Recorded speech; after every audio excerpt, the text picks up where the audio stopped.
Bueno, vamos a retomar lo que estuvimos viendo sobre la memoria.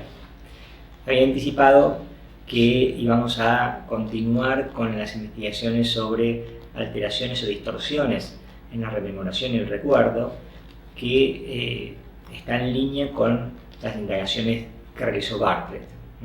Hay toda una línea de trabajo en psicología cognitiva de la memoria, ya en el marco de la psicología cognitiva, que se conoce como memoria de testigos. En realidad es un estudio sobre memoria autobiográfica y episodio, solo que es una línea de investigación aplicada que ha procurado dar respuesta a ciertas demandas que surgen del ámbito judicial, en la medida en que en el ámbito judicial muchas veces el testimonio ocular incluso, tiene una enorme relevancia para determinar un hecho. En el derecho romano, incluso antes, si había un testigo ocular que había observado un hecho y ese testigo era una persona, un ciudadano de la comunidad sin cuentas pendientes, una persona normal, por así decirlo, de la comunidad, respetable, y a su vez era neutral en el hecho, o sea, no parece tener intereses creados en el asunto que se estaba indagando. Si esa persona daba un testimonio, ese testimonio era tomado como objetivo y verídico, en la medida en que los otros involucrados podían tener intereses creados. En cambio, la persona neutral, su testimonio se supone que estaba apegado a los hechos, en la medida que no tenía ninguna tendenciosidad. Ese presupuesto ha sido muy importante y el ámbito de la justicia a lo largo del tiempo se fue corroborando que no siempre los testigos oculares, incluso aunque intenten dar un testimonio honesto, eran fidedignos respecto de lo que había ocurrido o lograban reconstruir los sucesos de la manera adecuada. ¿Por qué? Porque se vio que había contradicciones, por ejemplo, entre testigos igualmente neutrales e igualmente honestos que decían recordar cosas opuestas o cosas realmente diferentes. Con lo cual, en el ámbito judicial se empezaron a generar otro tipo de pruebas que acompañan el testimonio. Con el testimonio normalmente no basta, hay que tener otro tipo de pruebas, indicios que avalen en todo caso lo que los testigos plantean. En el ámbito de la psicología de la memoria se retomó el tema para indagar en qué medida eran fiables los testigos oculares de un suceso, en la medida en que sigue siendo importante como prueba. Pero hay dudas respecto de si esa reconstrucción que hacen las personas logra dar los detalles que la justicia muchas veces necesita del tema. Una de las investigadoras más importantes del área es Elizabeth Loftus. Loftus y su equipo han generado un conjunto de investigaciones. Uno de sus paradigmas principales consiste en lo siguiente, el paradigma experimental, ¿no? Por ejemplo, se le presenta a los sujetos una filmación, por caso la filmación de un accidente de tránsito, y luego se le hacen una serie de preguntas. El sujeto lo primero que hace es decir qué es lo que vio. Los distintos sujetos dicen independientemente qué es lo que vieron en el accidente. Se les preguntan, se le hacen alguna indagatoria pidiéndoles precisiones. A la manera que podría ser un testigo que ve un suceso y que ahí mismo, cuando viene la policía o las primeras personas que le indagan, él da una versión de los hechos. Y se le hacen algunas preguntas pidiéndole precisiones. Lo interesante es que dentro de las preguntas que se hacen hay todo tipo de preguntas, algunas que parecen ser totalmente nimias o neutrales o que no parecen sesgar la información de ninguna manera, y sin embargo se ha encontrado que a veces preguntas que parecen neutrales pueden sugerir una determinada reconstrucción de los hechos. Por ejemplo, se probó que frente a ese accidente de tránsito se le pide a los sujetos que estimen la velocidad a la que venían los autos cuando chocaron. Y acá hay 3 o 4 condiciones. A un grupo le preguntan eso, tal como lo dije recién. A otro grupo le preguntan a qué velocidad venían los autos cuando se estrellaron. A otro grupo le preguntan a qué velocidad venían los autos cuando se tocaron. Y así, supongan hay 3 o 4 versiones. Tocarse, chocar, estrellarse, entre otras. ¿Qué encontraron? Pues encontraron que la velocidad promedio que estimaban los sujetos del grupo al cual se le preguntó a qué velocidad venían los autos cuando se tocaron era sensiblemente inferior a la velocidad promedio que estimaron los sujetos del grupo al cual se le preguntó a qué velocidad venían los autos cuando se estrellaron. Y esa diferencia de medias solamente se origina en la pregunta, o sea, en la adjetivación de la pregunta. Tocarse, chocarse, estrellarse. Estrellarse sugiere un evento de mayor gravedad, tocarse una de menor gravedad. Y los sujetos ajustan la velocidad que estiman de la afirmación que vieron, que es siempre la misma, en base a esa sugerencia, inducida a partir de la pregunta. El asunto es que luego se demostró cómo esa pequeña diferencia en la estimación de la velocidad puede suscitar otros cambios. Por ejemplo, se le pregunta más adelante si se rompieron los cristales del auto o de los autos. Se le pregunta si hubo heridos y si se vieron las afirmaciones de sangre en los heridos. Y lo que se encontró es que el grupo de personas que estimaron velocidades más altas tenía mayor probabilidad a recordar que se habían roto los cristales del auto, que había habido heridos y que se había ido sangre en los heridos, comparado con el grupo que estimó velocidades más bajas.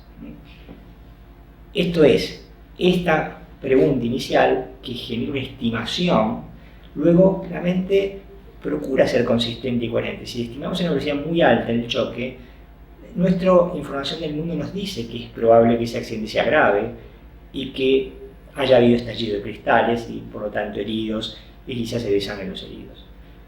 Esto es muy importante porque lo interesante aquí es que uno puede volver a la afirmación y ve que, por ejemplo, no había estallido de cristales o no había heridos. Y sin embargo, un grupo de sujetos recuerdan que sí lo había.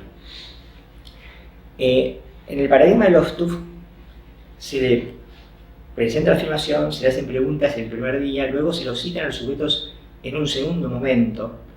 En ese segundo momento el sujeto vuelve a relatar lo que recuerda, se le hacen algunas preguntas semejantes a las del primer día, algunas preguntas nuevas.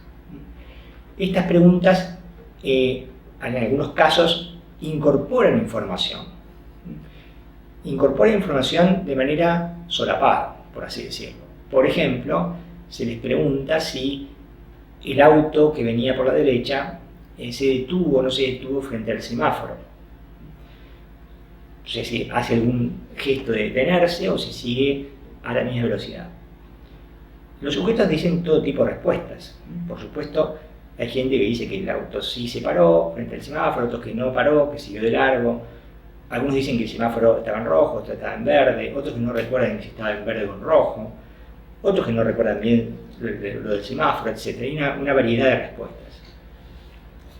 El asunto es que en un tercer momento vuelven a citar los sujetos vuelven a contar los sucesos y se le hacen una de las mismas preguntas que se habían hecho antes y algunas nuevas. Entre esas preguntas, por ejemplo, una de ellas es si había un semáforo. Respecto de la pregunta si había un semáforo, la mayoría de los sujetos dice que sí había un semáforo. Algunos dicen recordar que el auto pasó de largo y no frenó, otros que hizo amago de frenar y tuvo la marcha y luego continuó, algunos recuerdan que el semáforo estaba en rojo o en verde, otros no recuerdan si estaba en rojo o en verde, etc. Pero nadie duda de que había un semáforo. Y sin embargo, en la afirmación inicial, cuando uno va a buscar el semáforo no está allí. No hay un semáforo. Concretamente, la idea del semáforo se incorporó en la pregunta del segundo momento, la segunda vez que lo citan, que da por sentado que hay un semáforo. los sujetos incorporan esa información a su recuerdo. Ahora no solamente algunos recuerdan que el auto pasó frente al semáforo, otros no lo recuerdan, hay una variedad enorme, pero nadie duda, casi nadie duda, de que había un semáforo. Y esto es una forma de incorporar información o presupuestos a través de las preguntas, que se incorporan de una manera en que uno difícilmente pueda defenderse de ello, porque en realidad la pregunta está dando por sentado que hay algo, y nuestra mente lo toma como un dato. En todo caso analiza si podemos recordar si había un semáforo, si estaba en rojo, si no estaba en rojo, si pasó el auto, no pasó. Estoy poniendo un ejemplo, hay una cantidad enorme de preguntas que se han hecho en estas investigaciones demostrando cómo los sujetos son sensibles a la inducción de información, a la incorporación de información a través de preguntas que dan por sentado una serie de hechos. En los ámbitos judiciales ustedes habrán visto en las películas, por ejemplo, cómo a veces el fiscal hace una objeción, el abogado defensor hace una objeción diciendo, bueno, no, es objeto tal pregunta que hace el fiscal porque presupone que es cosa. En los países donde hay juicio por jurado es muy importante porque esto, si queda en actas y si se da por sentado que pasó tal cosa, luego es difícil que se quite del corpus de datos que analiza el juicio e incluso que se quite de las representaciones que hacen los testigos o los involucrados, que ahora incorporan una información que antes no había. Entonces, las investigaciones sobre memoria de testigos tienen este paradigma muy interesante porque ¿qué ocurre? Siempre se puede volver a la situación inicial y ver qué distorsiones o qué cambios se producen espontáneamente algunas y otras a veces inducidas por las preguntas que se realizan, que tienden a guiar una determinada reconstrucción de los hechos. Y a veces los sujetos, por mantener la consistencia cognitiva, terminan incorporando información por parte de sus propios recuerdos, su propio conocimiento del mundo, procurando ser consistentes o coherentes. Por supuesto que si la pregunta hubiese sido ¿esquivó el auto el dinosaurio que estaba en la esquina? La mayor parte de la gente hubiese dicho no vi el dinosaurio, no sé de qué me está hablando, o de ninguna manera lo vi. O sea, está claro, un semáforo es un elemento que está en nuestros recuerdos, está en nuestra información respecto de los elementos que pueden estar en la vía pública. Un dinosaurio, evidentemente no. Por supuesto que los psicólogos sabemos que hay gente que dice que sí, ya que vio el dinosaurio, pero eso será un porcentaje realmente pequeño. La mayoría dirá que no recuerda el tema y que solamente tuvo noticias de ello en la pregunta. Pero respecto de otra información que es mucho más habitual, no ocurre tal cosa y se da por sentado que hay un semáforo. Eso es un ejemplo, pero es importante porque de esta forma se puede incorporar mucha información. Recuerdo un caso que se judicializó, si mal no recuerdo, donde ocurrió en la política argentina, o sea, ya creo que ya no importa mucho, así que lo puedo contar. Un político se quejó de que se había asociado a su padre con una fundación, la Fundación Sueños Compartidos, que dirigía Bernardo Fini en su momento, estaba Joe Klender. La cuestión es que días antes de una elección, yo lo puedo contar en primera persona porque lo viví, se hizo una encuesta en la cual se le preguntaba a las personas encuestadas qué opinaban, ¿no? Cómo creían que iba a impactar en la opinión pública y si podía tener un efecto en la elección, que se conociera que el padre de este candidato, Filmus, participaba de esa asociación. Dato que era falso. O sea, el padre de este diputado en ese entonces no pertenecía a la Fundación Sueños Compartidos. Sin embargo, en la encuesta, que parecía objetiva, se hacía la pregunta: ¿qué opinión tienen las personas, o sea, el entrevistado, respecto de si eso podía influir o no en la elección? Fíjense que no se le dice hay una información, se da por sentado en una pregunta.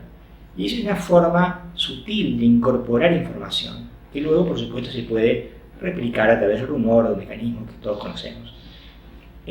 Esta forma de incorporar información a través de las preguntas es bastante habitual. Y en la reconstrucción de la memoria de testigos es un problema, porque las preguntas pueden guiar al sujeto a generar unas conexiones, por ejemplo, que no están presentes, o dar por sentado hechos que no están presentes. Y luego los sujetos tienden a incorporar eso como un dato en su memoria. Nuestra memoria es reconstructiva, como decía Bartlett, y lo vimos en la clase anterior. Y en esa reconstrucción, muchas veces la información que falta la llenamos con información prototípica de nuestros esquemas y nuestros conocimientos. Entonces, hay que ser muy cauto respecto de las preguntas que se pueden hacer, de tal manera que estas no induzcan información, no presupongan hechos. Tiene que ser el sujeto de la manera más espontánea posible que de su versión de los hechos. Otras investigaciones que se hicieron apuntan, por ejemplo, a temas de falsas identificaciones. Nosotros somos muy buenos al recordar rostros, por ejemplo. Nuestra capacidad para identificar rostros es enorme. Reconocemos miles de rostros. Cualquiera de nosotros reconoce miles de rostros. Quizás no tenemos exactamente conocimiento de dónde es esa persona ni quién es, pero ese rostro lo conocemos y lo podemos llegar a asociar con un contexto. No obstante ello, no somos infalibles. Se descubrió, por ejemplo, que las personas pueden en algunas condiciones tener mayor proclividad a confundir rostros. Por supuesto, el rostro de una persona, cuando se trata de un testimonio de una persona que supuestamente cometió un delito, es importante. Entonces, la investigación que se hizo para probar esta tendencia a equivocar, en qué condiciones podía llegar a equivocarse, es la siguiente. Es una investigación natural en la cual el sujeto está en un ámbito, por ejemplo, una universidad, y está en la cafetería de la universidad y presencia un supuesto robo. Y ve cómo una persona saca una cartera o algo a otra persona y el sujeto experimental, que no sabe, en ese momento va a ser el sujeto experimental, ve al supuesto ladrón llevarse la cartera. Luego le dicen que a ver si quiere colaborar en identificar a esta persona, porque supuestamente lo han encontrado y él tiene la ocasión de, como una especie de rueda de reconocimiento, decir si alguna de las personas que le van a mostrar es o no la persona que él vio sustraer la cartera a la persona que estaba en el banco. En una de las condiciones se pone en esa simulada rueda de reconocimiento a la persona que realmente sustrajo la cartera. En otras condiciones no se pone a esa persona. Y en otras condiciones se pone a otra persona que se parece a esta. Y no solamente se parece globalmente. En otras condiciones se pone a otra persona que no se parece tanto, aunque tiene un biotipo parecido, pero que el sujeto experimental se lo encontró ese día. En la misma universidad compartieron, por ejemplo, el ascensor. No es el que sustrajo la cartera, pero el sujeto lo vio ese mismo día, momentos antes o después del hecho, en el ascensor. Ahora, 15 días después, un mes después, lo citan para ver si esa persona es la persona que sustrajo la cartera. Y ocurre que la tasa de falsas identificaciones de la persona que vimos en el ascensor como la persona que sustrajo la cartera es sensiblemente alta. No es, por supuesto, no es mayoritaria, pero es un número importante, un porcentaje relativamente alto, más del 25-30%. ¿Por qué? Porque el sujeto tiene ese rostro, lo asocia con esa universidad, con ese lugar, solo que no es la persona que sustrajo la cartera, es otro rostro que vio momentos antes. Y en esas condiciones, la posibilidad de confundir o identificar erróneamente el rostro de esta persona es alta. Con lo cual, en algunos sucesos es importante que, por ejemplo, el rostro de un acusado no tome estado público. Nosotros sabemos que hay varias razones para ello. Una de ellas es, por supuesto, la presunción de inocencia. Todo el mundo es inocente hasta que se demuestre lo contrario, con lo cual no está bien que ante un hecho de un delito, supuesto delito, el rostro del supuesto acusado sea conocido. Por un lado es para preservar eso, pero por otro lado es justamente para que no pueda venir un abogado defensor, por ejemplo, a decir, bueno, el rostro de mi cliente es muy conocido, está en la televisión, todo el mundo lo vio, por lo tanto los testigos pueden haberse confundido, porque los primeros que conocen de psicología cognitiva, de la memoria, son en este ámbito las personas que ejercen la defensa, que buscan un montón de estrategias para procurar, como se dice en el ámbito judicial, voltear la prueba. Entonces, preservar el rostro de un acusado tiene esos dos propósitos. Por un lado, la presunción de inocencia, pero por otro lado, preservar que si hay un testigo ocular, no se puede plantear que está contaminado. Estas son algunas de las investigaciones que realiza Lovejoy. Hay un conjunto realmente amplio. Ustedes van a ver una bibliografía que cuenta algunos de estos trabajos. Lo que yo quiero comentar es que no debiésemos, a pesar de estos errores que la mente genera al rememorar o al reconstruir, tener una idea de que la memoria es falible y que no podemos confiar en la memoria. Estoy lejos de plantear eso en estas reuniones. Yo no soy un anarquista en la memoria que dice algo así como que sus recuerdos son falsos recuerdos o recuerdos distorsionados o que tienen errores. En realidad, nuestra memoria funciona razonablemente bien. La conclusión, y ahora voy a contar una serie de investigaciones que parecen avalar eso, globalmente funciona bien. Entonces, nos da información útil para saber cómo actuar, en quién confiar, en quién no confiar, nos da información relevante de cómo sucedieron las cosas y qué podemos predecir respecto de una serie de acontecimientos futuros. Si no funcionara bien, no nos serviría para tomar decisiones, no serviría para actuar. Y la verdad es que la memoria es una base fundamental. De hecho, forma parte de nuestra identidad. Nuestros recuerdos autobiográficos forman parte de nuestra identidad. Si nuestra memoria fuese totalmente falible y errónea, nosotros no seríamos quienes queremos ser. Por lo tanto, no estoy planteando ello. Lo que ocurre es que nuestra memoria funciona bien globalmente.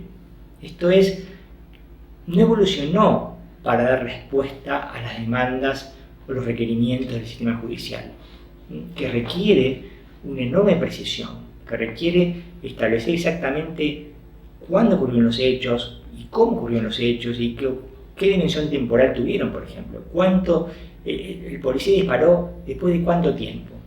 O la persona desapareció al escena del crimen, qué cantidad de tiempo y dónde estaba exactamente. Para ese nivel de detalle, nuestra memoria no es muy confiable. Nosotros hacemos una interpretación de los hechos surgidas de los eventos que ocurrieron y luego recordamos básicamente esa interpretación. Con lo cual, para tomar decisiones nos es útil, pero si tenemos que precisar, especificar una serie de sucesos con un conjunto enorme de detalles, sobre todo cuando ha transcurrido el tiempo, sobre todo si estamos inducidos por preguntas o información que nos dan después, o información que hemos obtenido momentos posteriores que ahora incorporamos en nuestro recuerdo como si hubiese estado desde siempre, allí podemos cometer errores. Entonces, la conclusión sería, globalmente la memoria funciona bien. En detalle, cuando entramos en detalles específicos, muchas veces cometemos errores. Aún así, lo que es norma es la distorsión, es mezclar un recuerdo con otro, no recordar bien cuándo me dijo mi amigo tal cosa.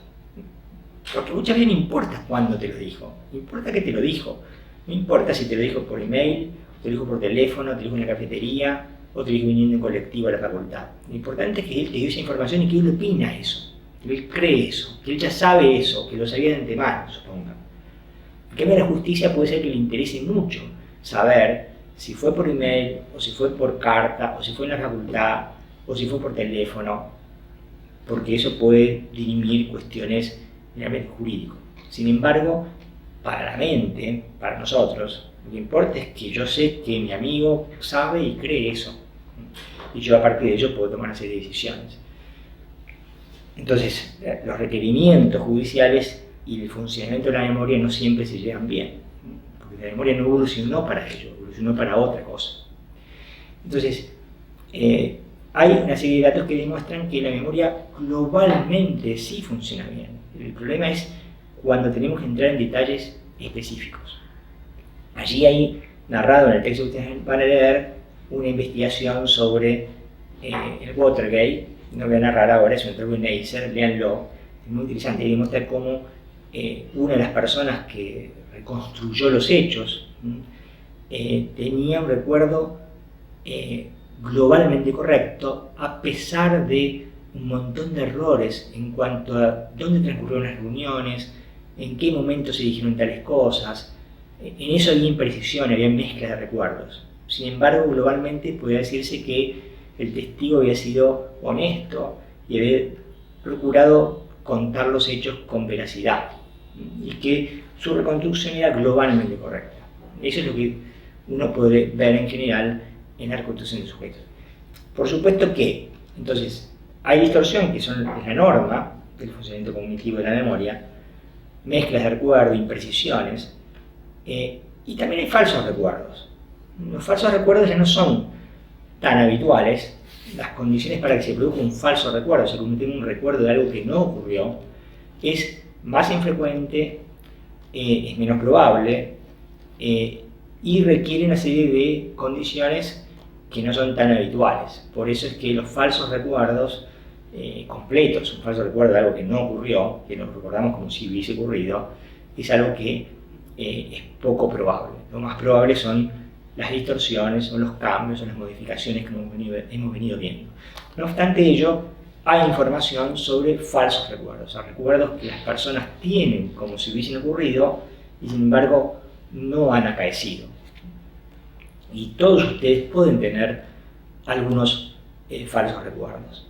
Yo siempre hago el mismo ejercicio. Si ustedes recuerdan o ponen ahora foco en un recuerdo muy remoto de su vida, intentan recordar un suceso que ha ocurrido lejanamente en el tiempo y procuran poner en el foco de su atención consciente y rememorarlo, llevamos tiempo para que la gente lo haga. Cuando lo tienen en su mente, hay un indicio que nos puede dar de que eso, por más que el recuerdo haya ocurrido, no estoy negando que haya ocurrido, hay un indicio de que hay un proceso de reconstrucción. Y ese proceso de reconstrucción, ese indicio, suele ser que muchas veces en ese recuerdo tenemos o adoptamos perspectivas imposibles. Esto es, por ejemplo, nos vemos en el recuerdo.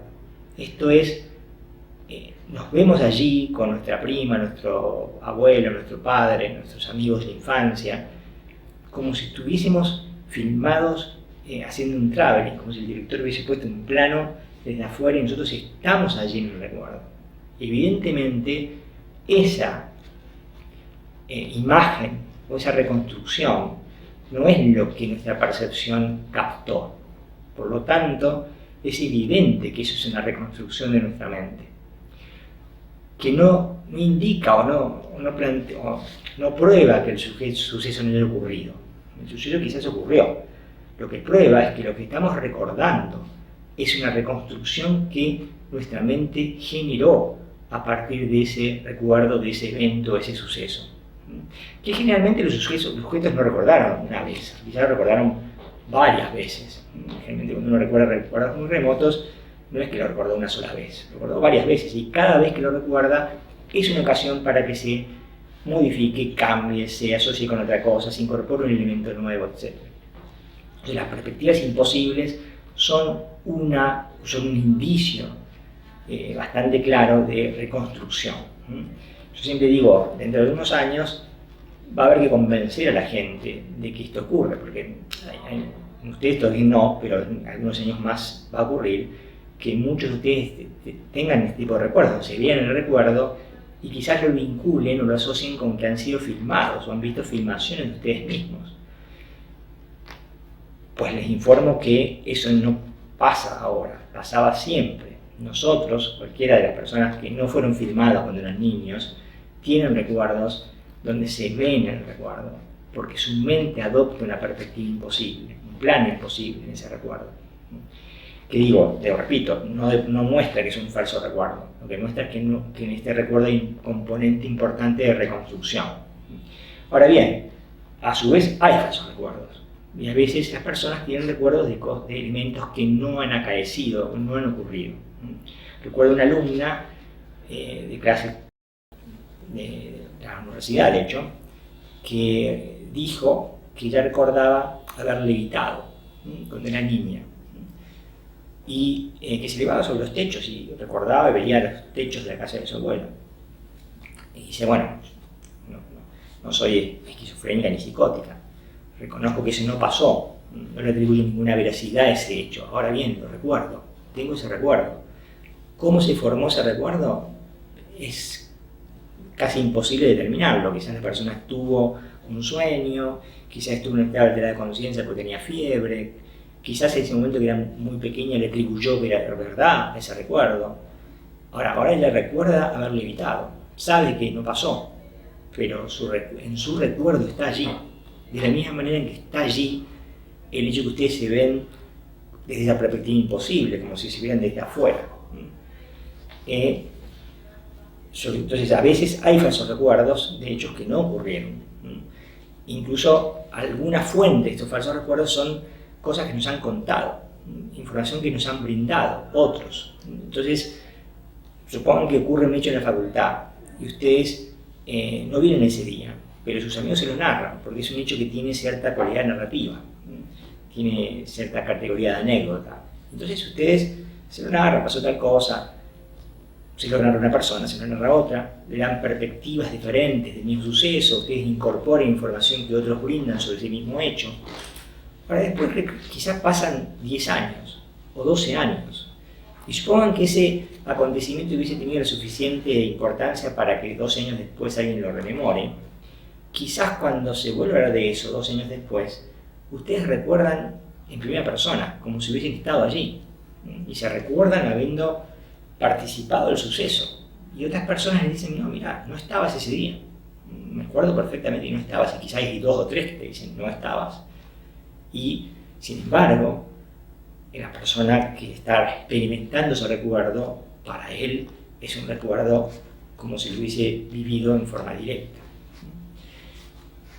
En Estados Unidos ha habido varios juicios de personas que en estados de hipnosis o en terapias regresivas o en estados que generan estados alterados de conciencia, un tipo de tratamiento, una persona que por supuesto tiene a su vez ciertas dificultades emocionales, por ejemplo, o trastornos de distinto tipo, dicen haber recordado eventos o sucesos que no acaecieron, que realmente no ocurrieron, que después se probó que no ocurrieron, y se probó porque hubo juicios, porque a veces estos recuerdos implicaban abusos, o implicaban violencia, implicaban situaciones que derivaban en una imputación penal, y después en el juicio se prueba que era imposible que ello haya ocurrido. Sin embargo, el sujeto tiene la vivencia de que ocurrió.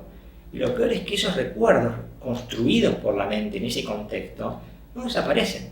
Uno puede aprender que eso finalmente no ocurrió, pero las imágenes y las emociones que ese recuerdo falso suscitan permanecen y no es tan fácil eliminarlos. Entonces, nosotros debemos entender que nuestra memoria no solamente puede generar confusiones, sino que puede generar falsos recuerdos, y debemos ser muy cautos a la hora de, en el ámbito de la terapia sobre todo, sugerir con preguntas o generar contextos para que la persona pueda eventualmente generar un falso recuerdo que le pueda generar un problema, porque a veces esos recuerdos falsos que tenían situaciones graves de abuso, violencia, pueden suscitar en el sujeto sufrimiento. Entonces, repito, los falsos recuerdos son posibles, pero no son frecuentes. Lo que es habitual en nuestro funcionamiento cognitivo es la impercepción, es mezclar recuerdos, es combinar situaciones, no recordar dónde obtuvimos esa información, es la imprecisión o la falta de justeza en los recuerdos. Eso es la norma. Entonces, voy a contarles algunas, yo creo que las repasamos todas, pero veamos algunas de estas diferencias. Por ejemplo, lo que se encontró fueron identificaciones erróneas. Uno identifica a alguien que no estuvo ese día, como en el ejemplo que les mencioné antes. A veces recordamos algo que no ha sucedido, pero que hemos pensado o que hemos imaginado. Podemos confundir el momento o la ocurrencia de un hecho. Pensamos que un hecho ocurrió en un momento y ocurrió en otro. También podemos atribuir a la imaginación información que en realidad recordamos. Es el caso inverso de la primera que dije. O sea, ahora creemos que en realidad hemos imaginado algo cuando en realidad lo estamos recordando. A veces en algunos casos de plagio, por ejemplo, tienen ese origen. Alguien genuinamente cree que produjo una frase, algo, una idea, y en realidad es algo que está recordando, es lo que no sabe que recuerda, piensa que está imaginando. Esto se llaman atribuciones erróneas. Otro de los que hemos visto son lo que se conoce como amnesia de la fuente. La amnesia de la fuente es cuando uno tiene una información y no conoce su origen, y a veces podemos equivocar la fuente de la información. Se producen, como vimos, también errores en la conjunción de recuerdos. Mezclar o combinar recuerdos. Esto se conoce como el problema de la ligazón o el ligamiento de los recuerdos. Entonces tenemos una serie de hechos que quizás son todos verídicos, pero luego los conjuntamos en un recuerdo único que nunca ocurrió. Sin embargo, los componentes de ese recuerdo sí han ocurrido, sí han acaecido. Otro tema importante es la sugestionabilidad o la influencia, que se puede ejercer, por ejemplo, mediante preguntas que guían o sesgan la reconstrucción de un testigo, por ejemplo. La incorporación de información a través de las preguntas, como mencioné antes. Otro punto que no vimos es lo que se conoce como feedback confirmatorio. Muchas veces se ve, se ha investigado además justamente, por ejemplo, en las ruedas de reconocimiento, cómo a veces, sin llegar a inducir dando información, simplemente dando un feedback positivo o negativo, las personas los que están trabajando con la policía, con los fiscales, pueden llegar a que los testigos tiendan a la identificación de un sospechoso. Porque, por ejemplo, se ha investigado, se ha filmado casos reales, cómo ante una rueda de reconocimiento el testigo tiene dudas enormes respecto de si realmente alguno de ellos dice, bueno, podría llegar a ser, pero la verdad es que no logro identificarlo. Entonces, el feedback que recibe ahí, esto pasa realmente, pero después hizo un experimento para demostrar cómo funciona, le dice, no, bueno, tómese su tiempo, no se preocupe, intente pensar más, es muy importante lo que usted puede llegar a testificar. Hágalo tranquilo, vuelva a verlos con toda tranquilidad. Entonces supongan que dice, bueno, sí, todos estos podrían ser el 3 y el 4. Muy bien, perfecto. Ese muy bien es como, vamos en el sentido correcto. Antes, cuando dijo que no podía identificar, porque no estaba seguro, sutilmente el feedback fue, no, bueno, haga un esfuerzo más, no se preocupe, vamos a seguir. No es que dijeron, ok, perfecto. Y ese sesgo confirmatorio, ese feedback confirmatorio, tiende a hacer que los sujetos se sientan más seguros de su identificación. Y lo más impresionante es ver cómo ese testigo que identifica a alguien, primero que no quería identificar, pero después termina identificando a uno de los que estaba en la rueda, y que en ese momento aún así dice tener una certeza muy poco sólida. Luego, en el juicio, quizás un año después, cuando se le pregunta sobre la certeza respecto de su identificación, muchos sujetos cambian su testimonio y dicen que sí, que tienen fuerte certeza. Si uno ve las filmaciones iniciales, dicen, no, acá no había ninguna certeza, acá había realmente dudas, muchas dudas. Si se quita ese feedback que se produce, ese feedback tendiente a la confirmación, eso se morigera. Por eso es importante que en los interrogatorios no haya ese tipo de inducciones de parte de las personas que procuran en la investigación lograr una identificación positiva. Y otro punto de influencia muy importante es la influencia que se produce por la presión social o el liderazgo. Muchas veces cuando hay un evento que ocurre en presencia de varias personas, uno toma individualmente los testimonios de lo que ocurrió y hay muchos que no recuerdan demasiado bien, o que recuerdan fragmentariamente, o que no están seguros. Sin embargo, si hay uno de los sujetos que está allí, que tiene cierto liderazgo y que dice recordar, y que genera un relato de lo que ocurrió, muchos de los otros personas se tienden a plegar a ese relato y suelen terminar incorporando ese relato como parte del recuerdo, como si ellos realmente lo recuerdan tal como se dijo. Y esto es un caso de influencia social, en este caso por liderazgo.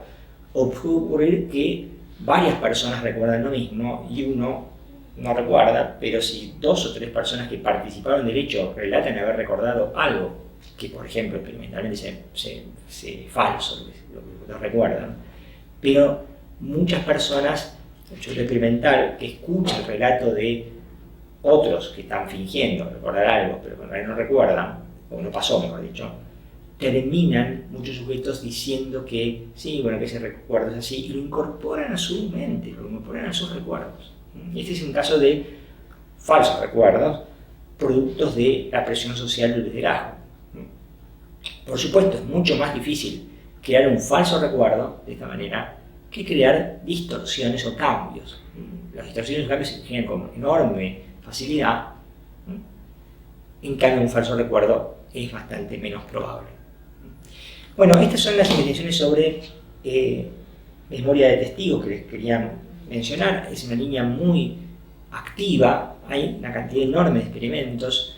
Ustedes van a tener una muestra en las lecturas que van a hacer, la bibliografía que yo les voy a brindar. Otro de los temas que queríamos empezar a analizar es ver cómo es la visión actual de la memoria. Fíjense que estas indagaciones de Bartlett y de la línea de memoria de testigos hablan de la memoria episódica y autobiográfica. Es un tipo de memoria a largo plazo. Vamos a después definir un poco mejor cómo es la memoria episódica y autobiográfica. Entonces, lo que yo quiero empezar a tratar es las indagaciones que plantean que la memoria implica una serie de sistemas mnémicos, una serie de sistemas donde la función mnémica se realiza no a partir de una estructura unitaria, sino de un conjunto de sistemas que tienen, como anticipé en una reunión previa, diferencias respecto de una serie de criterios, como por ejemplo el tipo de información o la categoría de información que almacenan, o la naturaleza de la información, cuál es su formato representacional. Otro es la cantidad de información que se puede retener, o cuál es la duración o la perdurabilidad de la información al interior de cada uno de esos sistemas, cuál es el grado de acceso desde la conciencia, cuál es el grado de control consciente. Entonces vamos a empezar a revisar estos distintos criterios. Vamos a analizar que la primera distinción que podemos hacer es entre 3 grandes tipos de memoria, lo que se van a llamar memorias sensoriales o almacenes de información sensorial, memoria de corto plazo o working memory, y memorias de largo plazo. En base a el primer criterio sería cuál es la función dentro del sistema, qué tipo de información retiene. En el caso de las memorias sensoriales, los almacenes de información sensorial, su función está muy ligada a la percepción. De hecho, habría distintos tipos de memorias sensoriales. Habría un almacén de información sensorial para cada sistema perceptual. Habría una memoria sensorial visual, auditiva, táctil, gustativa, olfativa. Esto es uno para cada sistema perceptual. Estas memorias sensoriales tienen una serie de funciones que vamos a ver y que están muy ligadas al funcionamiento de la percepción. Por ejemplo, son sistemas transitorios, duran muy poco tiempo y no crean representaciones internas, no hay representaciones que se mantengan crónicamente al interior de sus sistemas de memoria. Son sistemas transitorios donde la información se trasvasa a otros sistemas. Es como si todo el tiempo se estuvieran renovando. Se captan estímulos del entorno, se genera una imagen, una posimagen tanto visual como auditiva o táctil o gustativa. En psicología, ya lo dije, las imágenes pueden ser de distintas modalidades sensoriales. Se genera una posimagen que dura una fracción de segundos. La duración exacta depende del tipo de memoria sensorial de que se trate. Nos vamos a estudiar un poco más la memoria sensorial visual o icónica, que dura 250 a 300 milésimas de segundo como máximo. Un milisegundo son, 1000 milisegundos, perdón, son un segundo. O sea que 250 a 300 milésimas de segundo es más o menos un cuarto de segundo. Y esa es la duración máxima de la memoria sensorial visual, o sea, la posimagen icónica. Puede durar menos, no puede durar más. ¿Cuándo va a durar menos? Bueno, vamos a ver algunos fenómenos de enmascaramiento. Cuando un estímulo que aparece después tiene más estructura, muchas veces enmascara el estímulo anterior y el anterior dura todavía menos. La memoria sensorial auditiva dura más o menos un segundo y la áptica, que tiene que ver con el tacto, más o menos también. Pero en cualquier caso son duraciones realmente exiguas, son muy breves. En el caso de la memoria de corto plazo, o lo que luego se derivó en el modelo de la working memory, la memoria de trabajo, memoria operativa, estos últimos tres conceptos son lo mismo. Memoria de trabajo y memoria operativa son traducciones de la working memory. Por ahora lo vamos a ver como si fuesen más o menos lo mismo, porque en realidad son sistemas que recogen lo que antes William James llamaba la memoria primaria, algo así como el presente psicológico, lo que está activo en un momento dado en la mente.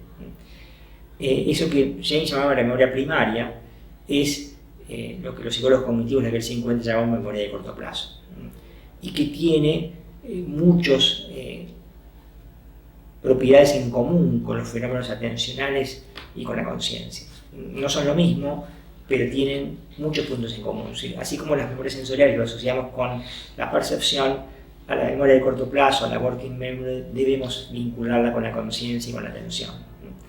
Y luego estarían los sistemas de memoria de largo plazo, que ya son sistemas de lo que antes llamaba James la memoria secundaria, que es información que no está activa, que no está consciente, sino que está latente, por así decirlo, y que se puede reactivar o recuperar. Generalmente cuando se recupera o se reactiva, lo hace en el terreno de la memoria de corto plazo o de la working memory. Esa información entonces permanece en estado latente, o disposicional o no consciente.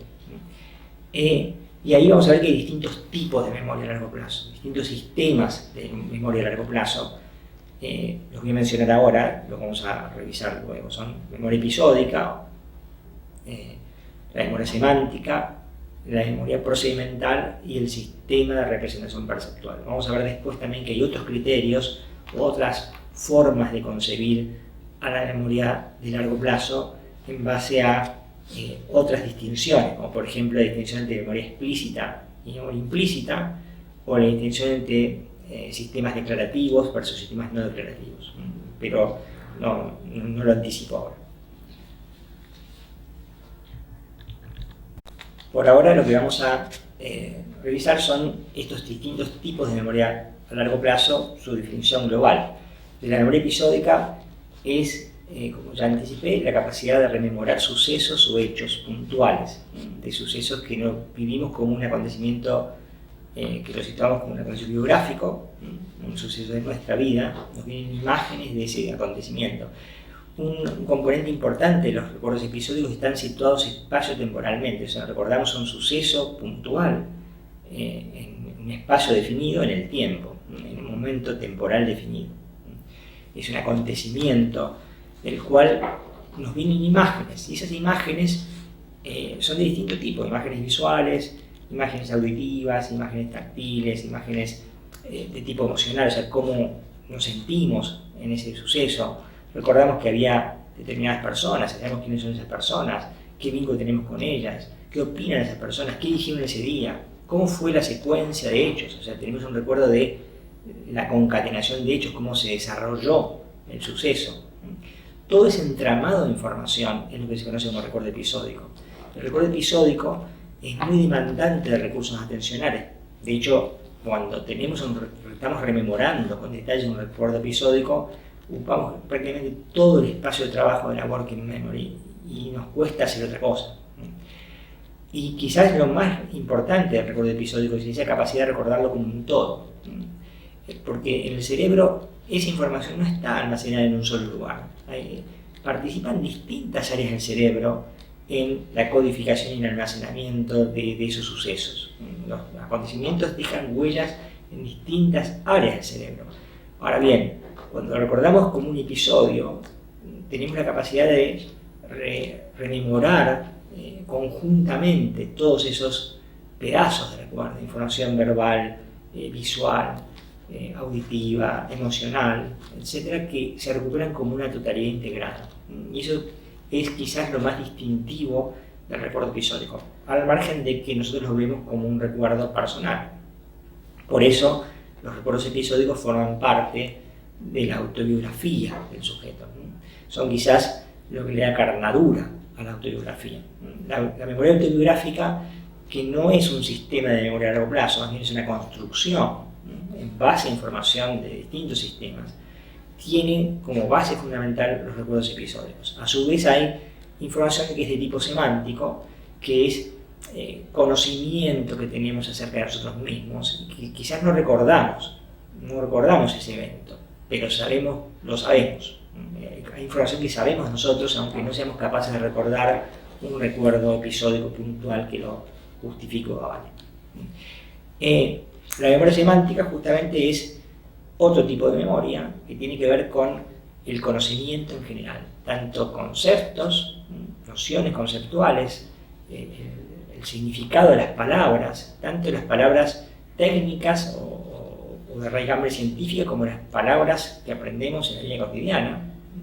Todos esos significados forman parte de nuestra memoria semántica. No solamente el significado de las palabras, sino conjuntos de saberes o conocimientos que hemos adquirido, tanto en contextos formales como informales, acerca del mundo. Ese conocimiento acerca del mundo forma parte de nuestra memoria semántica. Lo que aprendemos en la universidad, que es un contexto formal de educación, teorías científicas que adquirimos, forman parte de esa memoria semántica. Y por supuesto, el conocimiento científico tiene respecto al conocimiento vulgar formas de producción y variación muy diferentes y tienen una serie de criterios respecto de consistencia, coherencia interna, etc. Donde se indican, por ejemplo, mecanismos causales que permiten hacer inferencias más complejas que las que permiten otros saberes. Sin embargo, saberes cotidianos también permiten algunas inferencias. Eso es importante. La memoria semántica no solamente se basa en el conocimiento que tenemos, sino en el conocimiento al cual podemos arribar a partir de los datos o de la información, las representaciones que nosotros poseemos. Este componente inferencial es muy importante. No todo tiene que estar explícitamente representado en la memoria. Hay conocimientos que se pueden derivar de los que ya poseemos en un proceso inferencial. La memoria procedimental es una teoría muy compleja que también forma parte de nuestra memoria a largo plazo. Van desde las formas de aprendizaje no asociativo, como por ejemplo la habituación, el hecho de habituarse a un estímulo que se repite o se itera. Nuestro organismo no responde de la misma manera, la responsividad del organismo disminuye frente a un estímulo que se repite. Eso se llama habituación. Es un mecanismo de aprendizaje muy importante que está presente desde los primeros momentos de gestación del embrión humano y de hecho está en todo el reino animal, hasta las amebas se habitúan. La categoría superior son los aprendizajes asociativos. La asociación ya no todos los animales tienen capacidad de asociar, ya requieren un mínimo esbozo del sistema nervioso para que pueda haber asociación. Lo que ustedes se vieron como condicionamiento clásico o condicionamiento operante son formas de aprendizajes asociativos y forman parte de esta memoria procedimental. Aquí después están los hábitos simples, como estar parado, caminar, correr, hábitos motores simples, quiero decir, o hábitos motores complejos, como escribir a máquina, tocar un instrumento musical, manejar un auto, etc. que por supuesto tienen una complejidad creciente, donde se tienen que ir concatenando una serie de acciones, generalmente paulatinamente a partir de el aprendizaje repetitivo o del ejercicio o la práctica. Y la categoría superior de estas habilidades que se procedimentalizan ya no son meramente motoras, ya son habilidades cognitivas que se procedimentalizan, que pueden tener no solamente componentes motores, de coordinación motriz, sino componentes conceptuales que están anclados e vinculados con la memoria semántica o con los sistemas de conocimientos. Hay muchos ejemplos de esto. Cada uno de ustedes en sus trabajos puede haber automatizado una serie de procedimientos que conocen sus fundamentos y su sentido, pero que en el momento que los realizan, ahora que ya están habituados a hacerlo, ya no tienen que recuperar esos conocimientos, ese fundamento o esa razón de ser, y ya no piensan en todo ello, simplemente lo realizan. Y eso, por cierto, despeja su working memory, despeja su memoria de trabajo de espacio. Cuando estaban aprendiéndolo, generalmente estaban con todo su atencional puesto en los detalles de esa acción o en sus fundamentos, y no podían hacer otra cosa. Ahora que lo tienen automatizado, lo realizan prácticamente con un mínimo de supervisión o monitoreo atencional, dejando un enorme espacio o recursos de procesamiento para abocarse a otras tareas. En muchos ámbitos, los profesionales aprenden protocolos de acción. A veces por supuesto, hay profesiones que están más protocolizadas que otras. Pero, por ejemplo, en una sala de emergencia o un médico, muchas veces tiene protocolos de cómo resolver problemas. Y lo que se supone es que debe aprender esos protocolos y, por supuesto, de conocer sus fundamentos. Debe entender por qué se actúa de determinada forma. La medicina basada en la evidencia demuestra por determinados procesos causales que hay que actuar de determinada manera. Ahora, en el momento que el médico, que es experto, que ya tiene incorporado ese protocolo de acción, realiza esas acciones, no tiene por qué estar recuperando esos fundamentos, porque eso implicaría una pérdida de tiempo innecesaria, y realmente realiza la acción. Si en todo caso hay una condición o hay algo que impresiona como diferente de lo que debiese ser, bueno, ahí puede el sujeto no inhibir esa acción y decidir hacer otra cosa. Pero en principio esas acciones están protocolizadas y forman parte de la memoria procedimental, que no son meramente motoras, sino que tienen ahí un componente conceptual, o sea, tiene un anclaje en conocimientos que están en la memoria semántica que el sujeto posee. Y el último sistema de memoria a largo plazo que vamos a ver es lo que se conoce como sistema de representación perceptual, que es el sistema que almacena a largo plazo, de manera permanente, los productos de la percepción, de los distintos tipos de percepción, y que no es lo mismo que la memoria sensorial. En que la memoria sensorial son imágenes que aparecen muy brevemente, que no están categorizadas, no están analizadas, todavía no está reconocido esos perceptos. En cambio, lo que se almacena en el sistema de representación perceptual, que es un sistema de memoria a largo plazo, es el producto de la percepción, con lo cual ese percepto está integrado y está organizado por las categorías perceptuales que nuestra mente tiene, con lo cual es un producto elaborado, no es como las imágenes en bruto aún de la memoria sensorial. Entonces, estos serían los distintos tipos de memoria a largo plazo. Respecto de los componentes de la duración, ya dijimos, la memoria a largo plazo es el único sistema permanente. El sistema puede perdurar indefinidamente, podría durar toda la vida del sujeto, aunque después vamos a ver que hay distintas formas de olvido. Las memorias transitorias son las memorias sensoriales y la memoria de corto plazo o working memory. Estas duran un lapso acotado. En el caso de las memorias sensoriales, decíamos, en torno a un segundo, la duración exacta depende del tipo de memoria sensorial de que se trate. En el caso de la memoria de corto plazo o working memory es más difícil medirlo.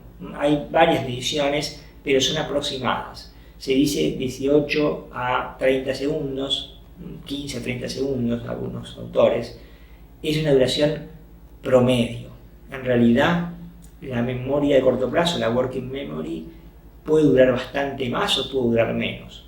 Puede durar menos cuando hay fenómenos de interferencia o donde la información se interfiere entre sí, entonces termina saliendo del sistema antes, o puede durar más.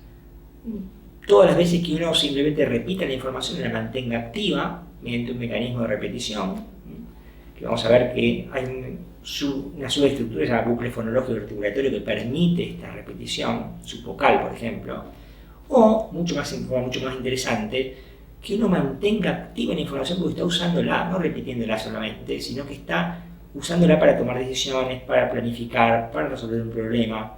Y entonces ese foco atencional que uno mantiene sobre esas representaciones y sobre esa información hace que quizás dure mucho más tiempo que 18 segundos. Quizás uno está, por ejemplo, analizando una partida de ajedrez y quizás está 3 o 4 minutos o más pensando, teniendo en cuenta esa información. O está planificando cómo voy a resolver tal problema.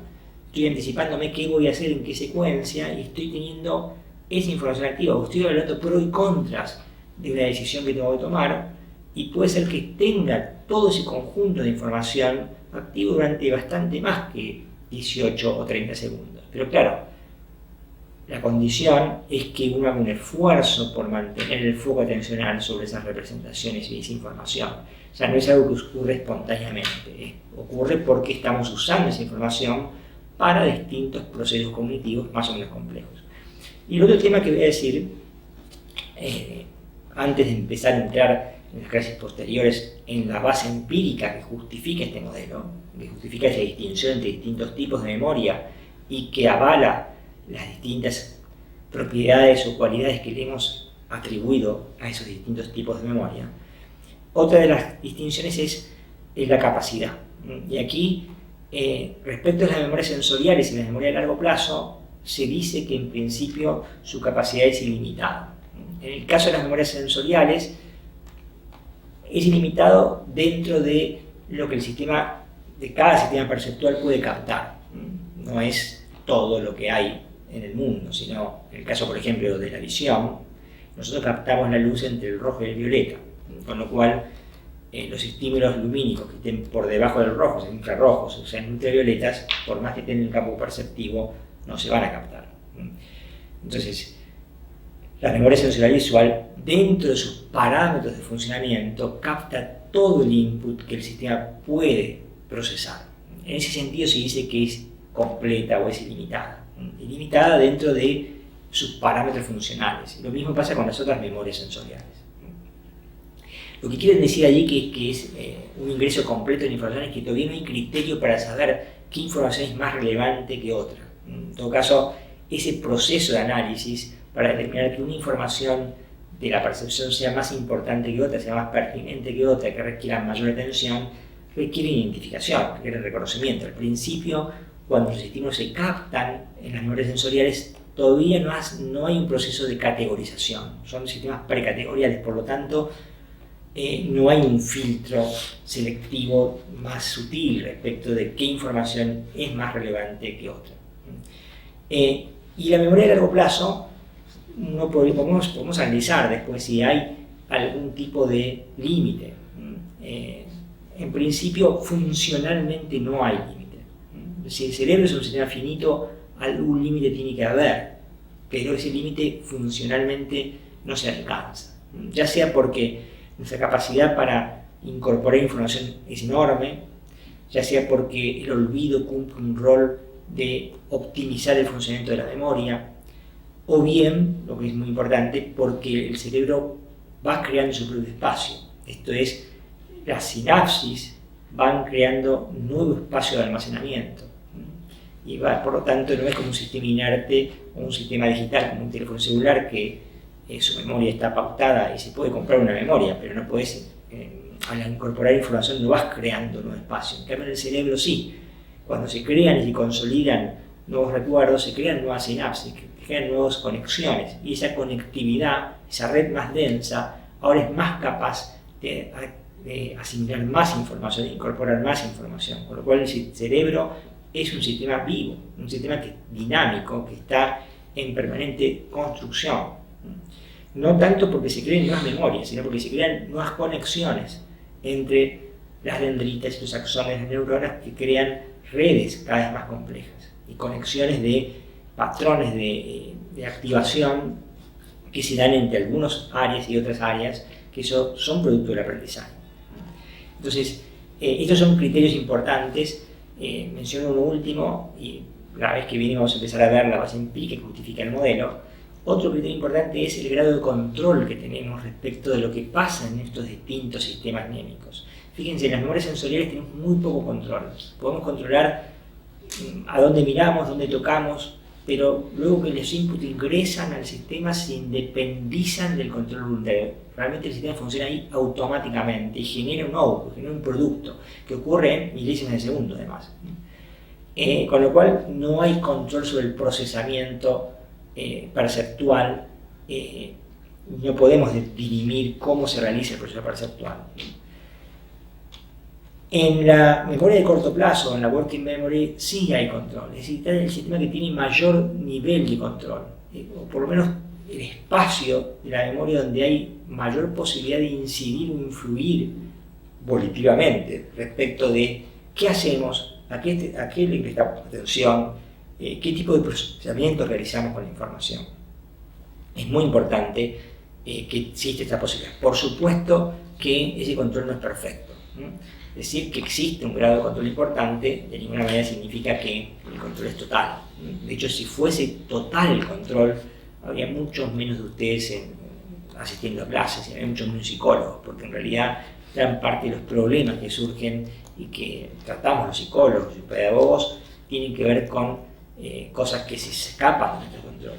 Quisiéramos prestar atención a una clase, por ejemplo, y nuestra atención se desdibuja, nuestra capacidad para mantener y sostener el foco no es tal. Quisiéramos estudiar ese texto toda la tarde, o un rato largo de la tarde, y no lo conseguimos, porque no tenemos la motivación suficiente. Quisiéramos dejar de pensar en esa persona cuyo recuerdo nos daña, y sin embargo ese recuerdo vuelve una y otra vez a nuestra conciencia. Esto es evidente que el control no es perfecto, ni de qué información ingresa a la working memory, ni qué tipo de análisis realizamos con allí, pero sí es posible, y es el sistema de memoria que permite el mayor grado de control. En el caso de la memoria a largo plazo, que es un sistema que permanece latente, existe la posibilidad de direccionar qué tipo de almacenamiento se realiza con esa información, pero hay una fuerte o larga polémica respecto de si podemos influir activamente cómo queda incorporada esa información luego de ese momento. El momento crucial del aprendizaje sería cuando tenemos información en la working memory, tenemos información en la memoria de corto plazo. ¿Qué hacemos con la conciencia? ¿Qué hacemos allí? Es lo que va a direccionar cómo queda representada la información en la memoria de largo plazo. Después, una larga polémica, que en otro momento vamos a tratar, respecto de si hay cambios autónomos en las huellas de memoria, como quería Gestalt, por ejemplo, o si más bien todo cambio en las representaciones, en la modificación de la estructura de los conocimientos y la memoria a largo plazo, tiene que ocurrir conscientemente o requiere toma de conciencia y por lo tanto intervención de la memoria de corto plazo, la working memory. Pero entonces en las reuniones próximas vamos a ir revisando la base empírica del modelo y ustedes a su vez van a ir realizando varios trabajos y lecturas que les van a acercar fuentes de evidencia que justifican las atribuciones que hemos hecho respecto de los distintos tipos de memoria.